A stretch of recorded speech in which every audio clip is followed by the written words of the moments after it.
major new developments in the war in Ukraine. A third American fighter has now gone missing after two others were reportedly captured by the Russians. For more on the war in Ukraine, ABC News' Britt Clennett joining me now from Odesa. So, Britt, what more is there to know about these two that have gone missing, these two Americans?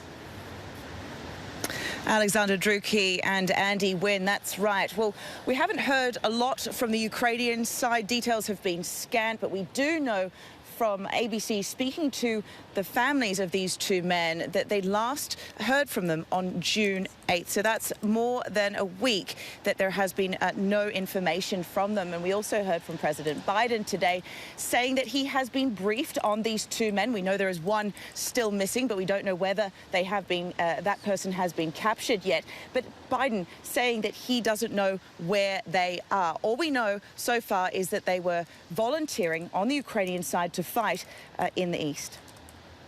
And so let's just pivot for a minute to Ukraine's path to join the EU membership. We haven't talked about this in a while. What obstacles are still ahead in this process that we continue to follow?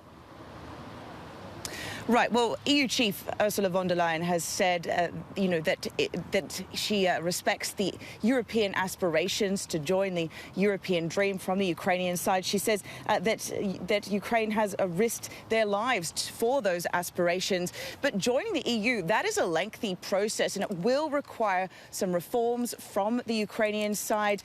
Ukraine is a developing country. It has a history of corruption. So there will need to be changes when it comes to rule of law, when it comes to other issues such as human rights, oligarchs and other areas as well. But certainly it looks like the first steps are to be taken.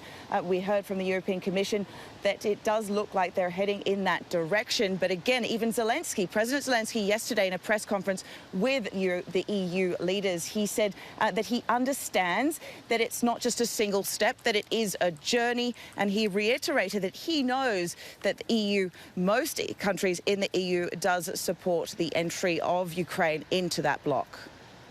You also spoke to French President Macron about support to Ukraine. Let's take a listen to some of what he told you, Britt. And you delivered the support that you wanted to?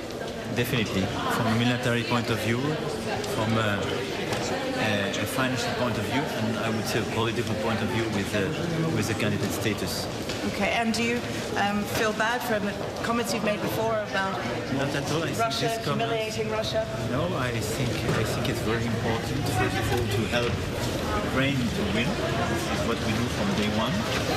But to consider that at the point of time, this war effort will have to go to peace. And peace will be negotiated by President Zelensky with President Putin.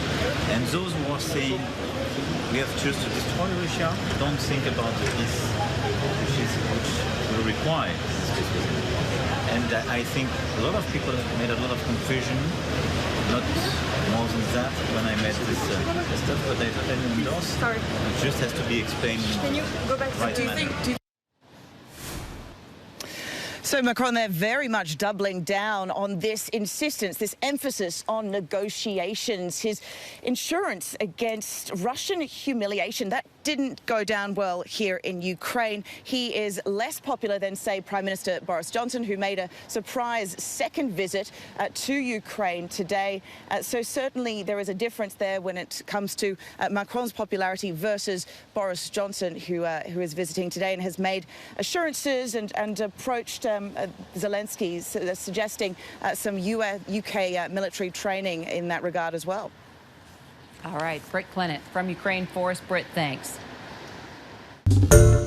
Hi, everyone. George Stephanopoulos here. Thanks for checking out the ABC News YouTube channel. If you'd like to get more videos, show highlights, and watch live event coverage, click on the right over here to subscribe to our channel. And don't forget to download the ABC News app for breaking news alerts. Thanks for watching.